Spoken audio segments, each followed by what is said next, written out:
These are the Little Orphan Annie comic strips, which were published in the week of November 2nd, 1925. Daddy Warbucks is thinking things over in his office. He says, "Guess I've been a fool. I should have fired that count out of here the minute he lit, but I figured he was harmless, and the missus was so crazy to entertain real nobility.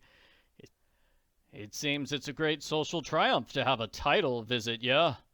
Then when I found out he was a phony count, I didn't say anything. The missus didn't know he was only plated, and it seemed a shame to spoil all her fun. He's been our guest, and all the time he's been trying to wreck my business. Nice feller. Even tried to have me knocked off. That's been tried before, though. I don't mind any one thing he's done so much. I'm just beginning to get awful sick of him, that's all. Two-faced. One of those behind-your-back guys.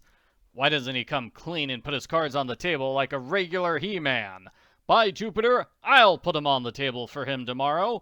I'll bring this thing to a head, then watch the fireworks." As Daddy says this, he slams his fist on the table to show he is very angry and serious.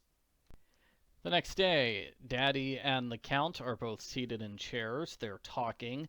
Daddy says, "I don't claim to be a gentleman, but on the other hand, I never had a brother disappear so I could be a count, see?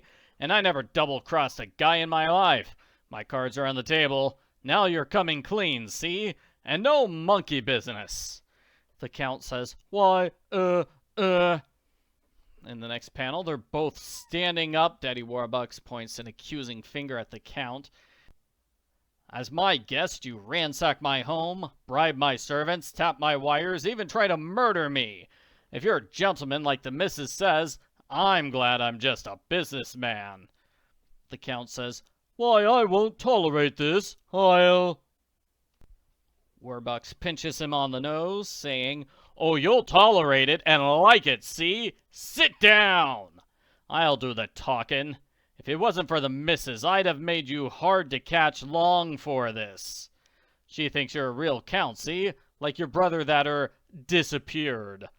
I don't want to spoil her fun. Now I'm giving you a chance to do a fade-out graceful-like. Get me?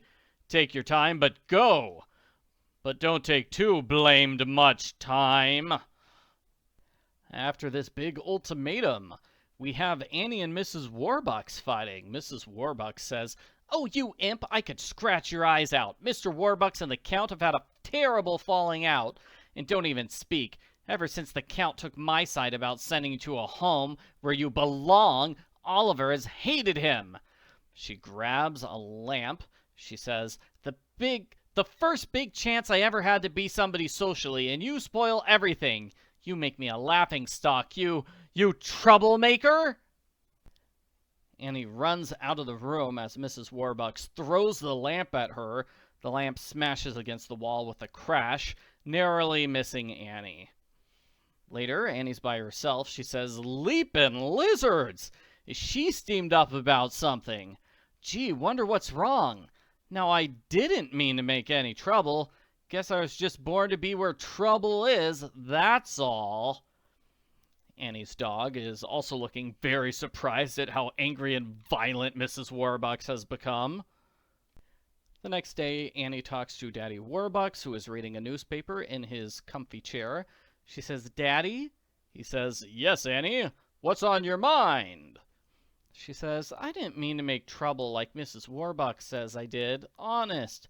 But you're sore and the Count's sore, and Mrs. Warbucks says I'm to blame for everything. But honest, Daddy interrupts. He says, "Get out! That's a lot of spaghetti. You're not to blame." He picks her up and puts her on his lap. She says, "But Mrs. Warbucks says ever since the Count stuck up for her sending me back to the home, you've had it in for him." Daddy says, "Sure I have, but what of it? That wasn't your fault. You mustn't worry about what the missus says. You know she's nervous and high-strung. She probably just lost her temper. The Count and Selby won't be here much longer. Just sit tight till they go, and everything will be Jake." Sadly, things are not Jake the next day. The Count is plotting revenge while wandering around the grounds. He says, "The insolent buffoon! I should have challenged him, but that would have given him the choice of weapons, and he would probably have chosen shotguns, the clown. No, I must maneuver him into challenging me.